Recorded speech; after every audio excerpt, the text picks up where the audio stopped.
Jeff, I think this environment you're going to play in this Saturday is going to be the biggest opposing crowd you guys played in your tenure here.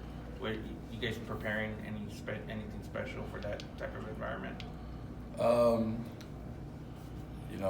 I understand that. I've been in it there before. It's extremely loud, and it's the way it's supposed to be when you're on the road. I mean, you're playing a big ball game. Our kids are excited about it, and we're popping in noise like every coach does. At the same time, it's just you got to be extremely focused and have rehearsed your plays a ton and know what you're going to do. And it's a great test for us, preparing us for conference play. Has Demetrius Allen been able to get back in the mix and practice the past couple days? How's he looked? He's been out there some, and looks like a young man that's not been playing a ton. We'll see what he can do, if anything, Saturday. Jeff, what's your evaluation of the Will Stein, Matt Maddox offense through 2 games so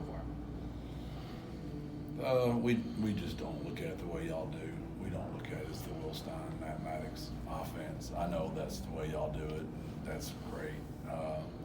We've always looked at it like it's our offense.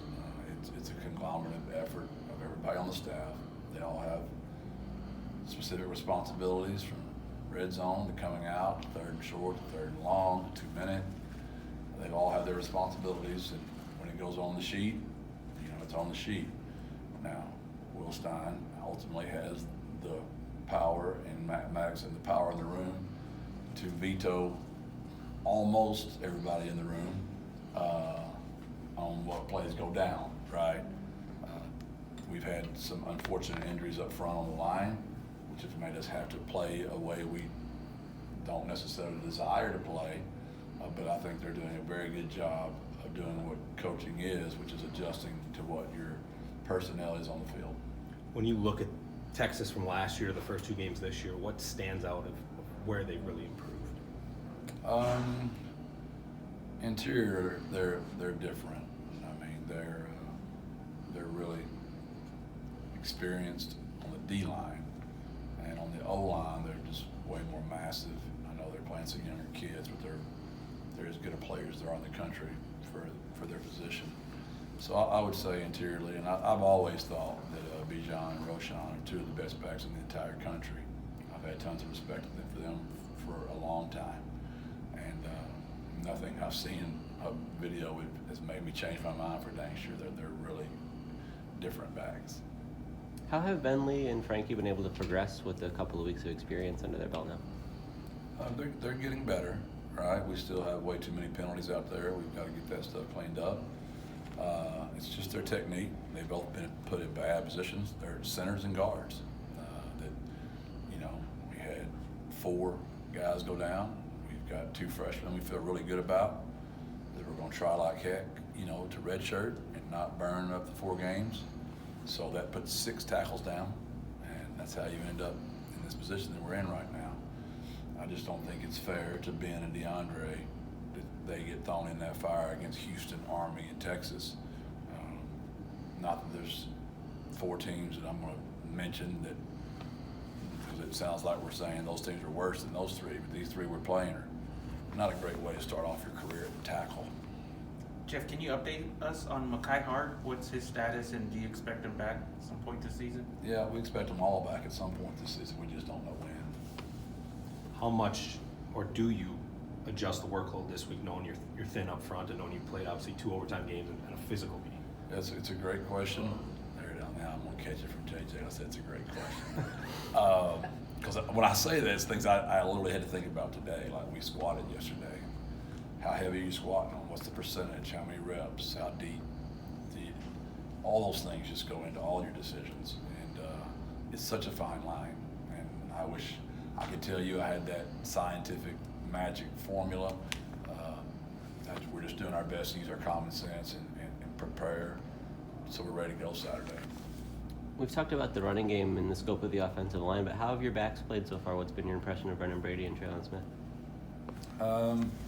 We didn't protect our quarterback as well in game 1 as I wanted to, but that I still put that on coaching, not on those kids.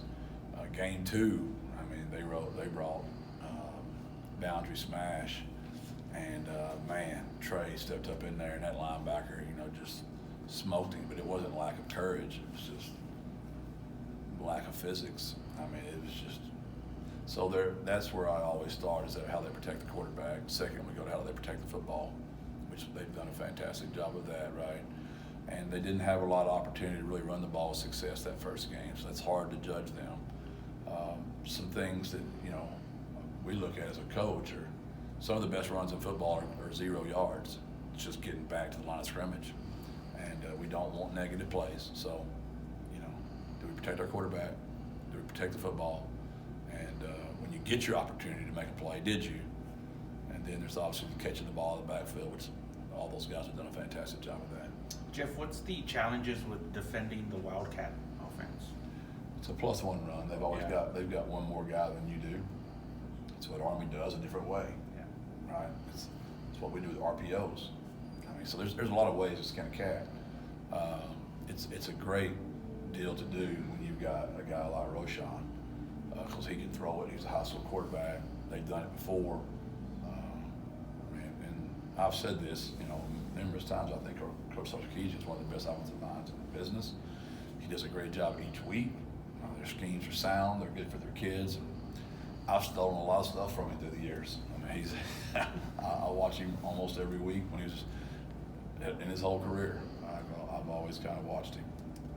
Jeff, the first couple games this year and towards the end of last season as well, your captains have been the 2, 1, and 0. So I guess it makes a nice visual to have them stand out there. Is that something you're doing through the year? No, we just always do it those first 2 games. We do offense at home for the 2-1-0. We do defense on the road for the 2-1-0. Just first 2 games, and I have a coach that handles all that. So I'll meet with him this week, and we'll decide who's going to be the captain on the road this week. How's Jarrett looking this week, second? We just had a kick to win, and he just smoked that sucker from a long distance. We had everybody on the team out there throwing water on him, hollering and screaming at him, and he's fine. He hit the ball well that day. For 22 yards, it was down the middle. That last 17, I don't know what the heck happened. This is random, just a point of curiosity, but you mentioned last week that the Army fullback had never been stopped for a loss, and then you guys did it. Is that something you guys celebrated or talked about? Yeah. Is that a culture pillar violation? Probably.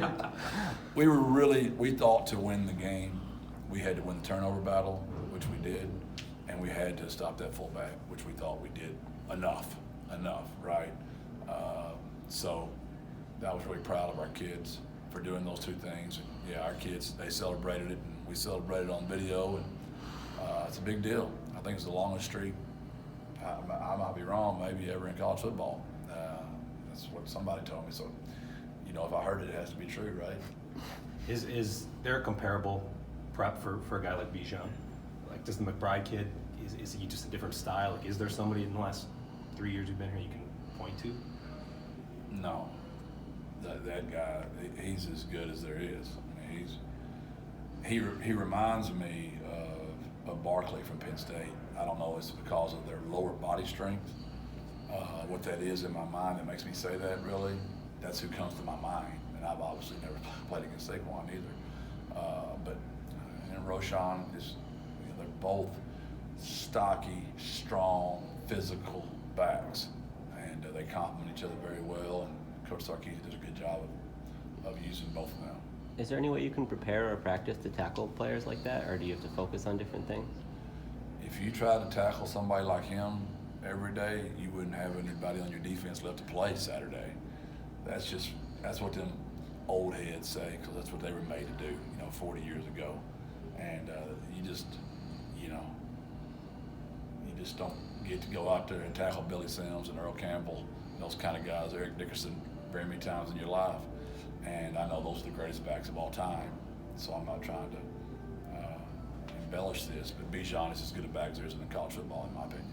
Jeff, you mentioned this 3-game stretch a few times this week. How important is it for you guys to get out of this week relatively healthy? It's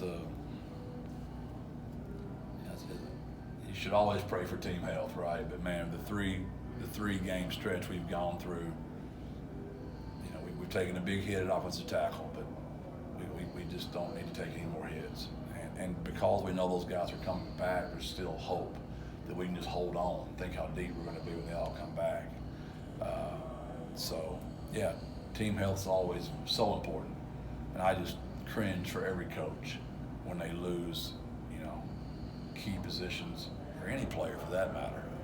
But yeah, that's always important to us. Thanks, Jeff. Thank you, Jeff.